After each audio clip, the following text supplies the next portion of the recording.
Hey there, today we're at episode 14 and we're going to use this video to talk about feeling empty, the emptiness and loneliness that comes with using. Um, a lot of people don't understand that part of the cycle of using is the drugs slash alcohol makes you, when you start to come down off of it, the effects are usually pretty strong of severe depression, low moods, the inability to feel joy, pleasure, not being able to take, general happiness in anything in your life because the lows are so down because the drugs and alcohol give you such a high of synthetic happiness and euphoria effect that and a flood of dopamine that it just you can't nothing else can really compares to that. So like you will the things that would bring you natural joy and release those dopamine pleasure senses do not work anymore. So when you don't use, you just feel really low, you feel really down, you just feel like a big vortex of gaping pain in your heart, in your soul. So of course you want to use again, and that's why people tend to use more and more, because they try to avoid the come down. They want to keep that feeling of good consistent and indefinite, and probably the worst things you can do. That's exactly how you eventually move to a drug overdose, because your tolerance builds up more and more, and the amounts go up higher and higher, and it takes so much more to get high.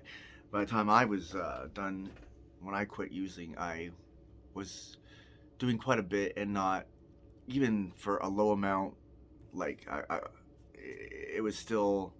I should have been getting something, but I wasn't high anymore. But I knew that the only way it was time to quit, because if I increased the amount, then I'd be going back up, but I had to keep going back down. So like any lower than that, it's there's no point. And then at that point, I realized it was time to break free, because my body wouldn't be missing anything, so to speak, in that way. So I have been doing this thing I read about. It was last midsummer last summer, right after I had my initial, when I said my previous video about Spark, doing something drastic to see if I was still alive or there was enough of me worth saving. So after that, I did watched a lot of therapy videos, and I read this thing about dopamine detoxing. So dopamine detoxing is a way for you to get that pleasure sense back that is taken from you. Usually your dopamine receptors are damaged when you do drugs. So the parts that release that, it's really hard to get that. So what you want to do to start feeling um, general real joy again is the term is dopamine detox. So you detox like you would do anything else. The key is to uh, go 1 day a week. Well, that's what they suggested, was 1 day a week where you have absolutely nothing in that entire day that would release dopamine, nothing that gives you general joy, pleasure. Think of it like a black and white, no joy day, and try to make it through the whole day once a week.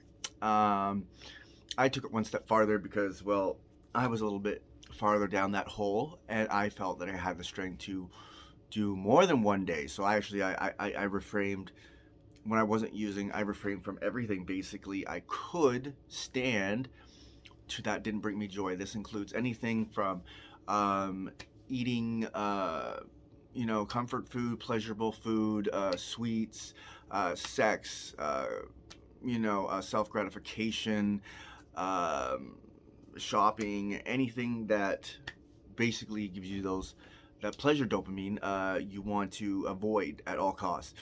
Now, the key to why that's going to work is after a few months of doing that, your receptors for your dopamine will start eventually to recalibrate, and you will start to feel real joy again. And so I know at first I felt like, oh God, it's not working.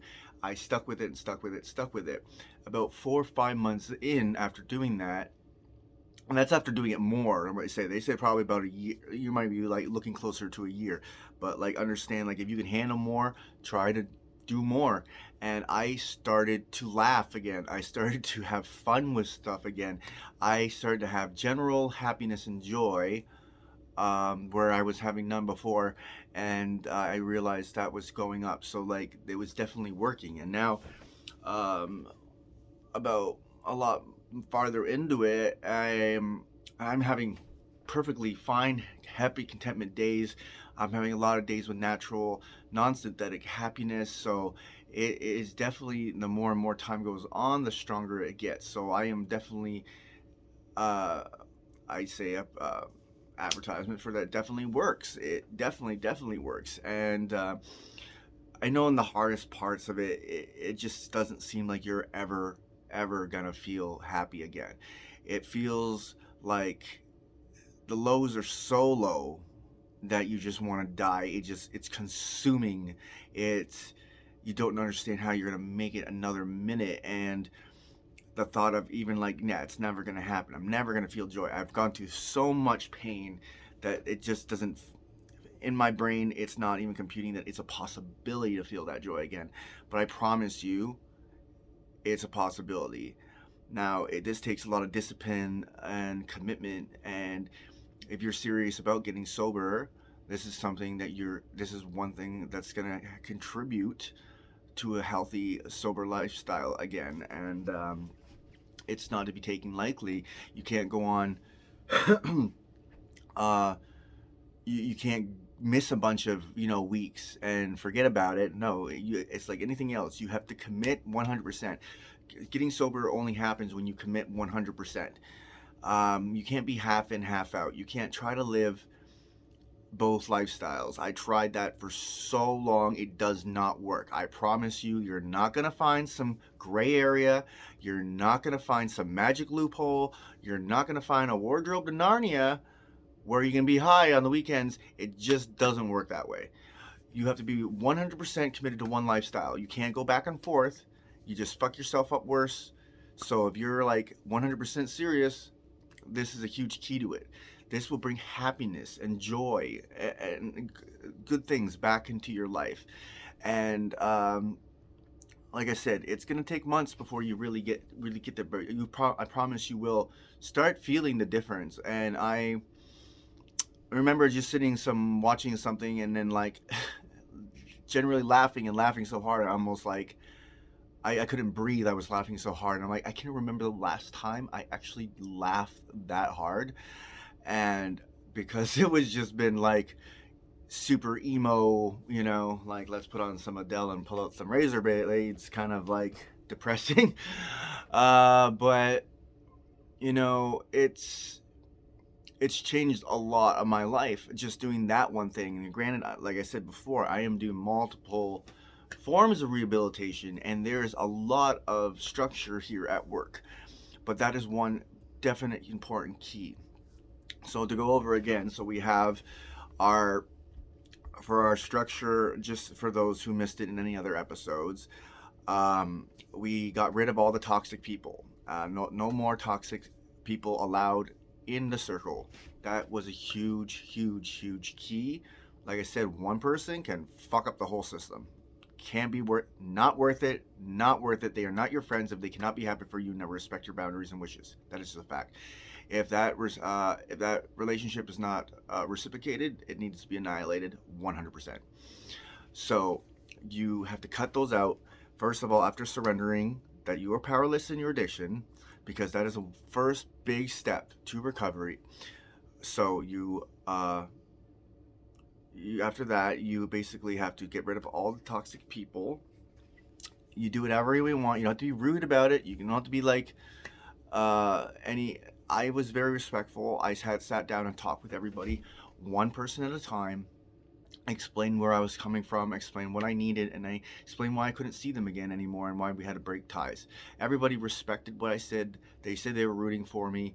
They there was no bad blood. I felt like I did it the right way, and they said they would never, if they saw me again, they would never, like they would avoid me and never push drugs on me, never try, like they would keep their distance out of respect. So, if those people really are your friends, they will say that. The ones that aren't will try to convince you it's okay, or like, or maybe just one time, or they'll try to say whatever they want to keep you grounded to them. Those are the people you get away from as fast as humanly possible. Um, so toxic people had to go. Initially, you hit that point of being alone.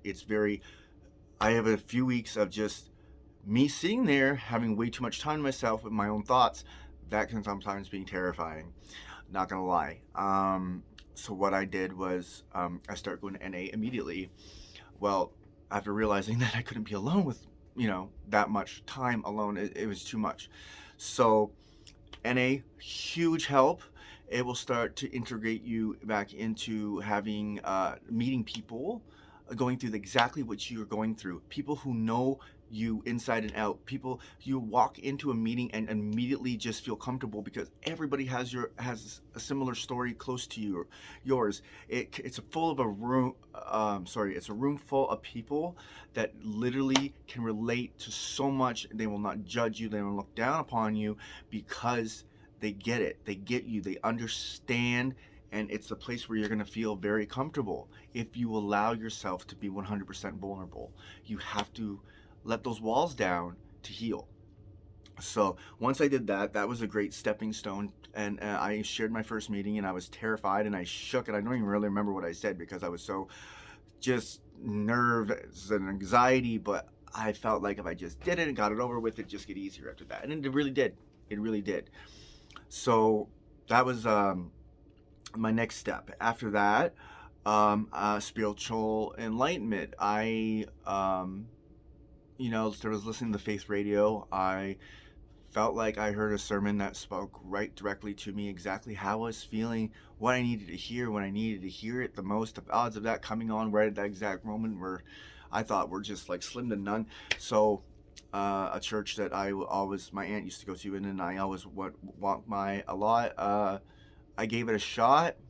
It's not like a regular church. It's like their primary thing is kindness, kindness and love, and it's just beautiful. I felt like I belonged there, like I've known these people forever. Came up, embraced me, hugged me, introduced themselves. I'm really bad people skills. I'm like really shy, nervous, anxious, but like I felt welcome. I felt part of the community, and they have nonstop made me feel like that ever since I've been a part of this church. It's been just about a month, and I end up joining the choir, end up joining events committee, so I could meet more people, good people, have positive people in my life, and have things to fill out my days and positive things to do. And it's been so rewarding.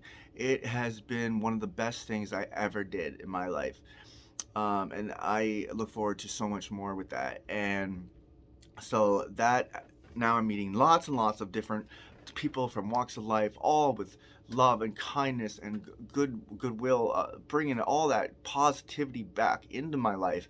And now life is just getting easier, and I really feel um, like I really wish I would have did it sooner, to be honest. But you know what? I felt like everything happened for a reason and timed out the way it did for whatever purpose. So, and then the dopamine detoxing was also a part of that. And then there were a couple parts about like where you're supposed to like make keep a diary, a journal about your feelings, going through day to day. China kind of just keeps you focused on, your progress and like getting better, and what your triggers, what sets you off, kind of thing. And well, I have non-legible handwriting most of the time, so I decided to do these videos. These videos were not meant to be seen by people originally. It was just supposed to be private, but I thought it was a good idea to post them, because I couldn't find anybody tracking their like stories through media, other than after the fact, or it wasn't like through the whole process. Nothing I could find anyway. Not to say it's not out there, but like nothing I particularly found. But so I thought maybe this might be a little bit more relatable to some people that are a little bit more, uh, you know, different learning styles. I have some disabilities, and I learn a little differently than most people. And you know what? There should be every kind of resource out there for people to help them. And I've been getting a lot of good feedback for these videos, and a lot of good positive uh, comments, and people are very inspired. So I'm really happy for that, because that's the whole purpose, is to change lives, possibly save lives, help people. Maybe you may hear something that you've been missing, something, a piece of your personal sobriety puzzle that it's not working, that really is going to fit and help you. And that's the whole point of this. That's I don't care, you know. It doesn't matter to me. Everything I went through, I wouldn't change it for anything, because I'm such a strong, different person now, and I wouldn't be that person if I didn't go through what I went through. I also, if it can help people better their lives and like get sober, stuff like that, my story change that. I very happy to take that bullet, because that's all I want to do, is help people. And like that means the world to me if it's helping anybody at all, even if it helps one person. If I was like, even if I was never, everything went through was never forgiven, and I had to live horribly till the day I die, and it meant helping one person, it would still be worth it in my eyes. And I just really feel that uh, that's uh, that's what we're here to do. When we bond together, we can help each other and support each other, and that's how we get through these difficult times. Closing yourself off from people is just gonna do the opposite. So, um, where I was going with that is, so the way the videos have been helping me.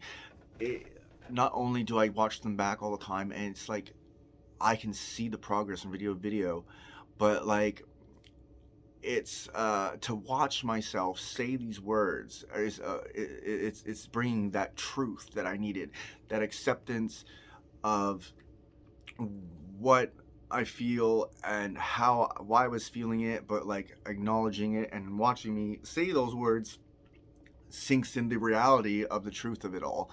So that is actually just been rewarding in its own way that I never thought possible. I never thought about it helping like that, but it really has. It really has. And you don't have to show your videos to other people, but like it's just something about watching you be that open and vulnerable. And you know what?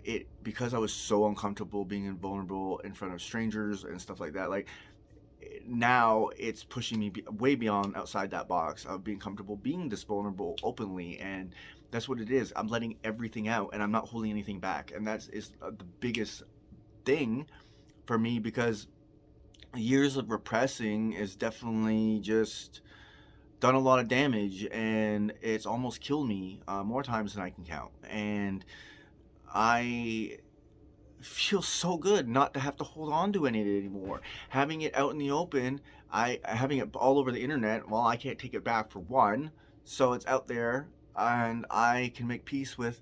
I don't have to carry that burden anymore, and I can just move on with my life and know that I've dealt with it the best way that I could, to the best of my ability. And that gives me such peace of mind, that gives me clarity, and it gives me ability to focus on other things and getting to my goals that I want to do.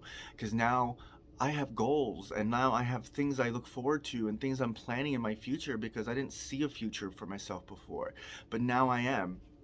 It's making all the difference to have those goals, have something to look forward to, have something to strive for.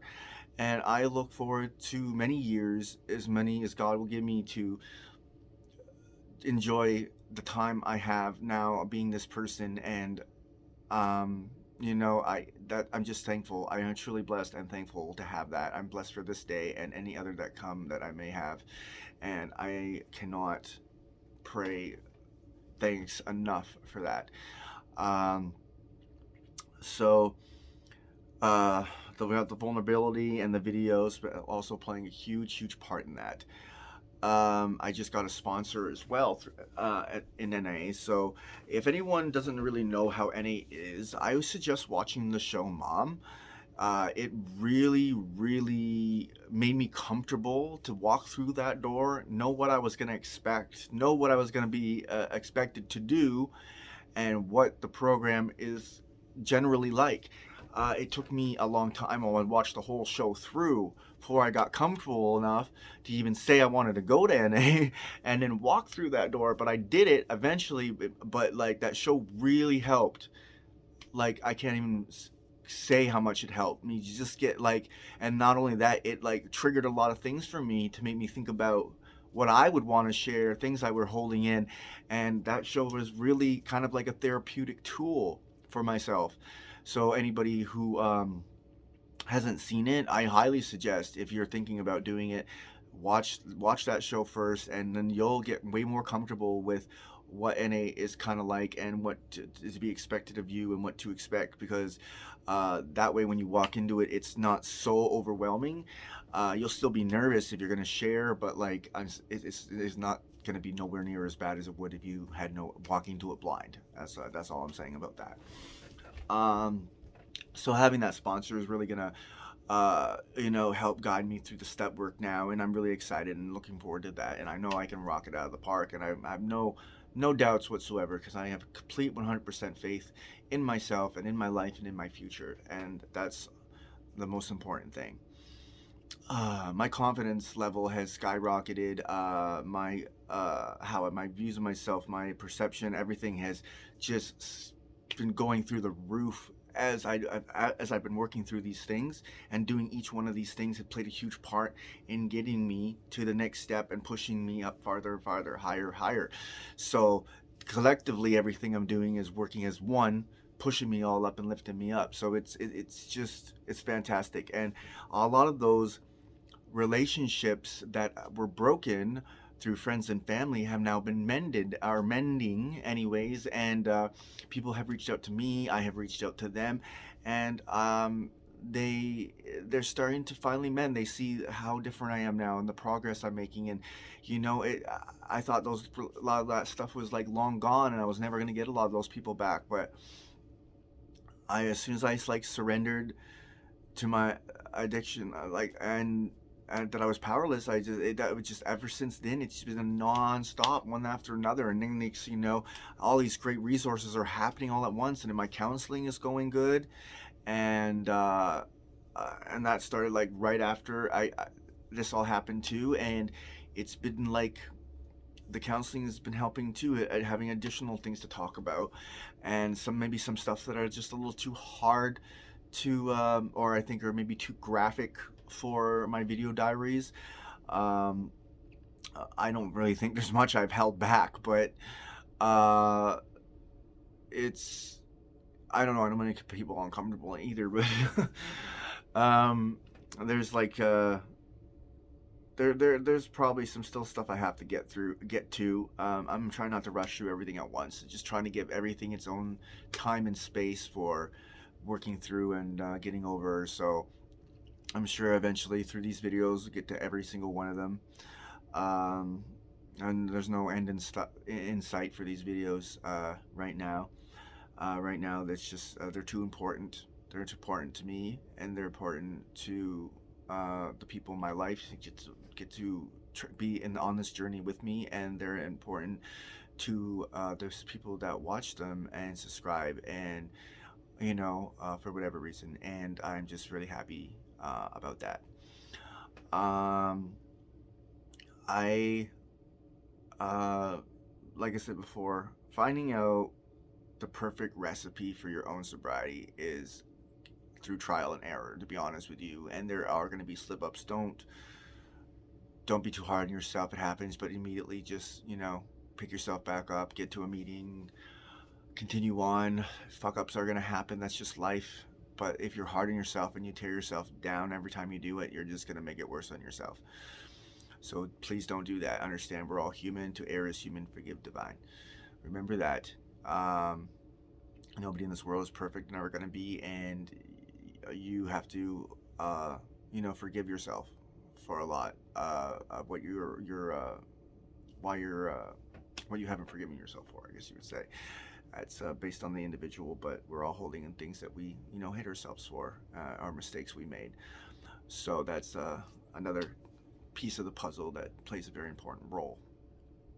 Um, so that's a lot to go over in one day, and I'm probably going to leave it at that. And yeah, so if anyone has any questions about any of that, never hesitate to reach out to me. It might not get an instantaneous response, but I will respond to anybody who is needing any assistance. The best of my ability, I will give you what I've gone through, what advice I can give.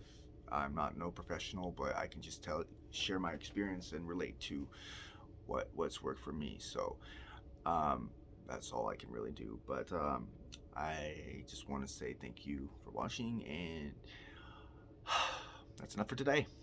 Bye.